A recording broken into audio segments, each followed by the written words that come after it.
Masih di Selamat Siang Indonesia, penyakit hepatitis akut misterius mengintai. Masyarakat harap waspada dan tetap perhatikan anjuran dari pemerintah agar terhindar dari penularan.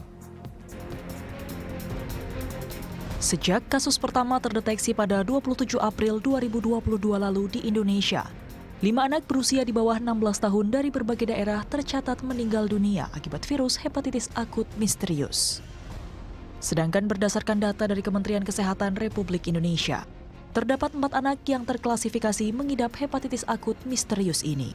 Tercatat ada 4 kasus yang kita golongkan sebagai pending klasifikasi dan ada 11 kasus yang masih dalam pemeriksaan. Nah, tapi tampaknya dari 11 kasus itu 7 kasus itu sepertinya bukan hepatitis akut berat ya, karena dia hasil pemeriksaan laboratoriumnya sudah keluar. Ada yang positif hepatitis A-nya, ada hepatitis B-nya, kemudian ada dengue-nya ya, kemudian ada tifoidnya. Antisipasi penularan virus yang belum diketahui jenisnya ini, beberapa dinas kesehatan di daerah pun menyiapkan beberapa langkah. Menyiapkan untuk pemberitahuan kepada rumah sakit agar memberikan layanan ya, agar dapat menyiapkan layanan untuk kasus tersebut. Begitu juga kami segera untuk menginformasikan kepada pihak puskesmas ya yang ada di wilayah-wilayah. Hepatitis akut misterius diketahui saat ini hanya menyerang anak usia 1 bulan hingga 16 tahun.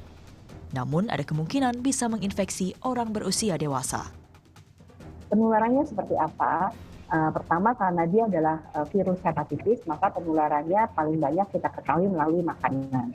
Jadi bagaimana kemudian yang kita sebut sebagai penularan melalui foodborne disease ya, jadi dia tergolong penyakit yang menular melalui makanan. Yang kedua adalah karena ditemukan dari data di Inggris 92% hepatitis akut berat pada anak ini terdapat virus adenovirus yang juga merupakan penyebab hepatitis akut berat. Nah, adenovirus ini menular melalui saluran pernafasan dan juga bisa saluran cerna. Kasus hepatitis akut yang tidak diketahui etiologinya atau acute hepatitis of unknown etiology hingga kini telah menyerang sedikitnya 200 anak di 17 negara. Bagi para orang tua, harap waspada dan segera membawa ke fasilitas kesehatan terdekat jika menemukan gejala awal berupa mual, muntah, sakit perut, diare dengan demam ringan, dan gejala lanjutan yakni air kencing berwarna pekat seperti teh, serta feses berwarna putih pucat.